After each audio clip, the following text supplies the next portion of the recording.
I feel that jobs in the future will be vastly different. We're going to move to a gigging economy. That means the kiddies today, on the way to work, they'll do a bit of Ubering. They'll go to their day job. In the lunchtime, they may do a bit of crowdsourcing and a bit more money.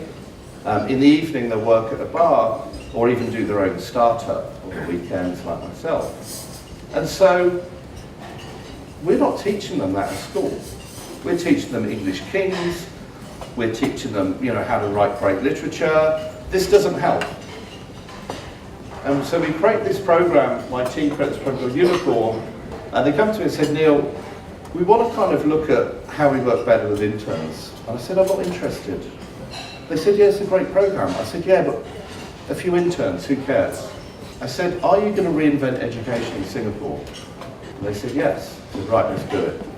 And so what we did, we scooped up all the interns' positions, available positions in technology and operations. We go, right, we're going to invent something new. We went around the universities, we asked all the university students, send us a video for 30 seconds explaining how you were going to change the world. And so we've got hundreds of videos. From that we selected 50 students we felt were great. We spent the weekend, we took them through a process called a makeathon. So we put them in teams, got them to solve problems. We had a psychologist watching them. We picked out who were good teamers, who were leaders, who performs well under stress. We took the top 20 from that. Then we split them into 4 groups.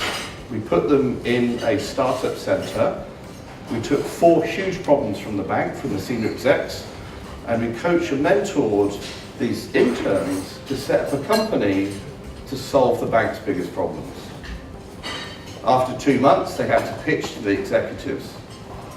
So of those 4 problems, 3 are going into production, and half the interns have been hired for when they leave university. Now, how did this reinvent education in Singapore? Well, we reinvented internship in Singapore. We did a lot of press, other companies looking at this. Secondly, I was on a panel, on an HR panel, I think it was, at a conference. And I basically said something like, education in Singapore is fundamentally broken. Probably a bit stupid, because the next day I got an email, the Minister of Education will meet you next Tuesday at 3:30. Oh shit. Oh God, here we go. Right, I'm in trouble now. So I turned up, he wasn't there, but the Ministry of Education was there, and they said to us, hey Neil, said we want to talk about Unicorn. I'm like, oh great. So I took through the Unicorn. They were amazed, Ministry of Education. Next week, got another email. Attorney General will meet you next Tuesday at 3:30. Tax Office, Ministry of Defence, Ministry of Finance. All want to know how Unicorn works, how they can reinvent internship. So what we're seeing is our big ambitious goal is actually coming to fruition in a small way. At least we can reinvent that piece where students kind of leap off into the corporate world, that they can do that in a different manner, and we can turn them into more entrepreneurs. So next year we're going to scale to about 100 interns.